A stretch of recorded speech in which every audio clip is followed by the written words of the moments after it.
Hoy día parece que es día de expertos, ¿ah? Estamos ya en el estudio con nuestro segundo experto. Él es Francisco Pereira, experto en negociación política y estratégica, CEO de Negociar. Y vamos a hablar con él acerca de un tema que la verdad es que nos preocupa a todos y también yo siento que nosotros como usuarios, no sé si lo entendemos tan bien, el tema de la reforma previsional. Francisco, muy bienvenido. Muchas gracias por la invitación, María José.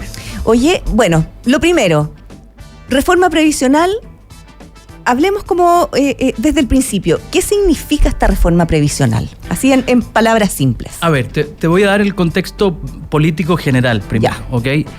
Yo te voy a decir lo que significa para el gobierno esta reforma previsional. Perfecto. ¿Ok? Y de ahí vamos a sacar todos estos brazos de las negociaciones que están ocurriendo hoy día. El gobierno para este año o para este periodo definió dos batallas importantes. Uh-huh. Una de ellas es la Constitución, la nueva Constitución, Sí, claro. que ya falló. Que ya... Y el otro caballito de batalla que le queda es la reforma previsional, ¿ok? Y es importante decirte eso, María José, porque eso explica que el gobierno la va a sacar sí o sí, ¿ok? Y eso... El tema es cómo. El tema es cómo, pero quiere que la reforma previsional tenga el nombre de Gabriel Boric, Ya. ¿ok? Por lo tanto, desde el punto de vista de la negociación, que es a lo que yo me dedico, eso hace que uno de los negociadores, que es el gobierno, esté dispuesto a ceder todo lo necesario para sacarla. O sea, independiente como quede. Independientemente como que. Ya. Por eso que era tan duro en la Ya. primera discusión en la Cámara de Diputados, por eso que era tan duro para el gobierno que no se quisiera avanzar en la idea de legislar. Uh-huh. ¿Ok? Uh-huh. Pero lo lograron, a pesar del gran discurso que hizo Diego Ibáñez, donde se echó encima a todos los demócratas, Sí. Y se echó encima particularmente a lo único importante, que son los 2 votos en el Senado que necesitan. Entonces se echó encima a Walker y se echó encima a la Jimena Rincón. Claro. Entonces ya el gobierno sorteó la primera batalla, en la Cámara de Diputados se aprobó la idea de legislar y ahora se va al Senado. Y al Senado vamos, que llegó... Y claro, y vamos fue con 84 votos a favor, 64 en contra, 3 abstenciones y ahí se dio luz verde para analizar en particular los puntos que componen esta reforma. Expliquemos un poquito también este concepto del 3x3. Sí. A ver, ese es el gran debate que hay hoy día. Hay varios puntos que en general los parlamentarios han estado de acuerdo, pero no vamos a entrar en detalle en eso. Pero en el tema del 6, el 3-3, el 4-2, ese es el gran tema. Ya. Entonces, esto es importante entender el contexto. Cuando dos partes negocian, a diferencia de las negociaciones que se pueden dar entre tú y yo, a diferencia de eso, las negociaciones políticas hay gente mirando, ¿ok? Entonces hoy día tú tienes que el 65% de las personas quiere que su cotización se vaya a un lugar individual, Sí, ¿cierto? sí, sí, que sí. tenga que sea inversión individual. Eso lo dice la mayoría de las personas. Y hay un 30% que dice que quiere que sea mixta. Por eso que el gobierno abandonó esta idea hace un par de años, primero cuentas nocionales o que el 6% se vaya todo a un fondo común. Eso ya se abandonó. Y se empezó a abandonar después de los retiros, cuando decían, Exacto. a la gente le decían, tu plata no está, le decían. Las AFP no las tienen. Y las AFP sí las tenían. Y las tenían. Y la AFP gente se dio cuenta. que su plata estaba segura. Ahora, segura. el tema del pilar solidario, que también ha sido como el caballito de batalla de este gobierno. Sí. ¿Cómo va a avanzar? ¿Cómo prevés tú que va a avanzar después de esta primera Sí. etapa en la Cámara de Diputados? A ver, vamos a volver ahí.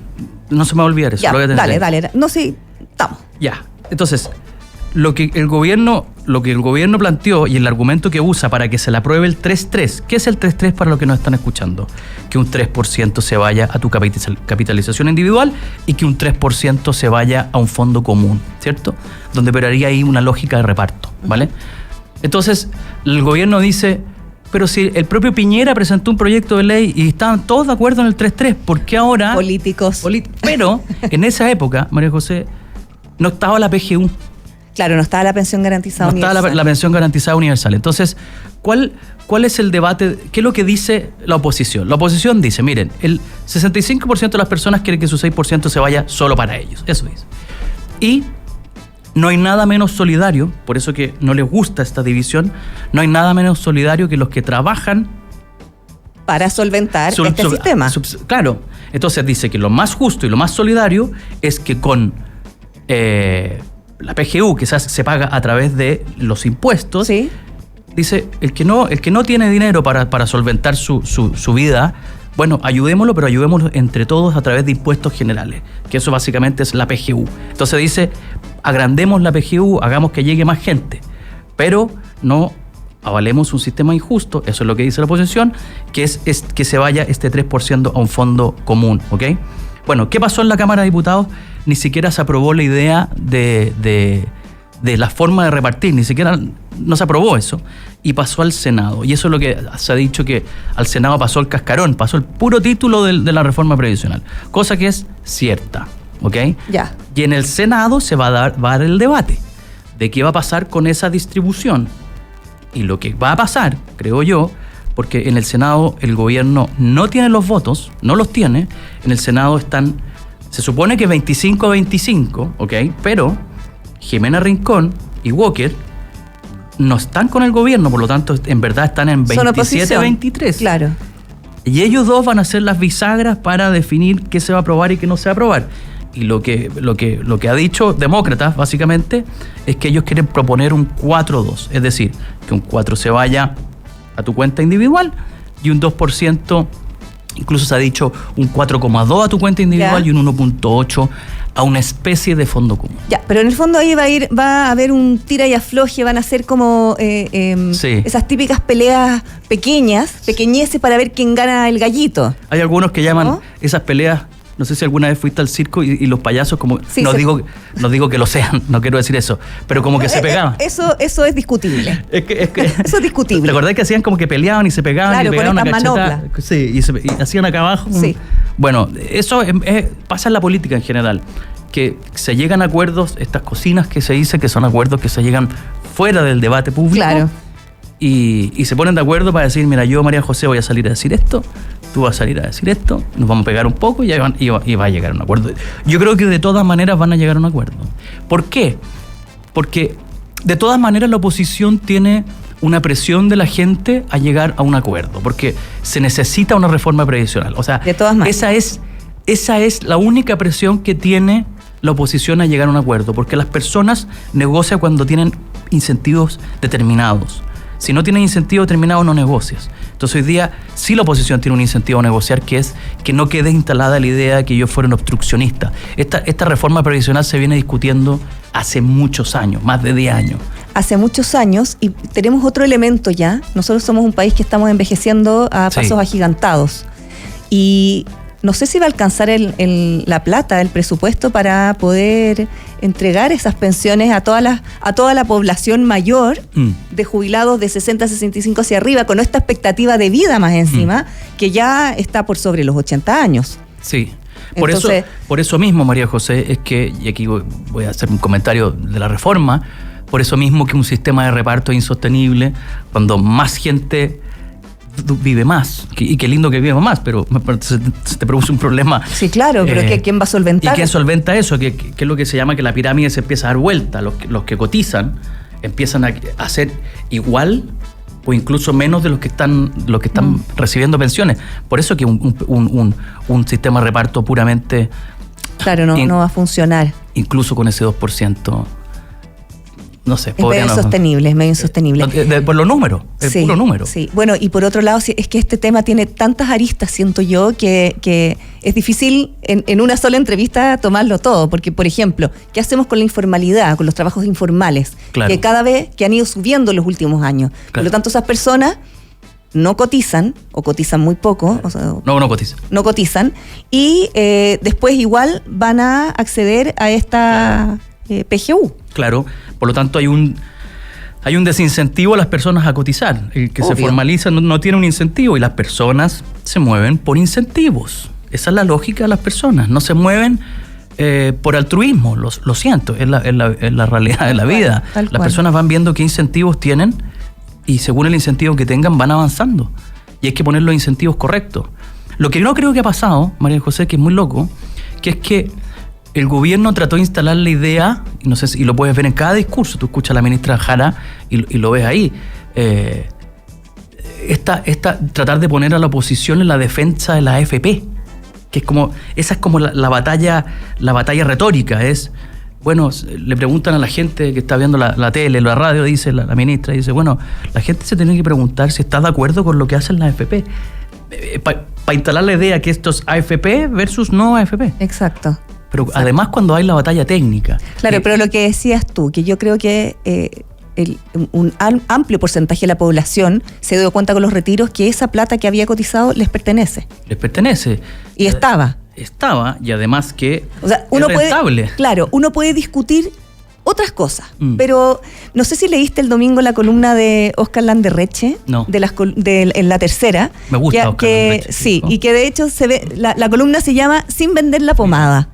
Y dice, bueno, primero que él nunca estuvo de acuerdo con el tema de los retiros, después decía que le daba vergüenza ajena esta afirmación que escuchó repetidamente que el sistema previsional chileno era una estafa piramidal.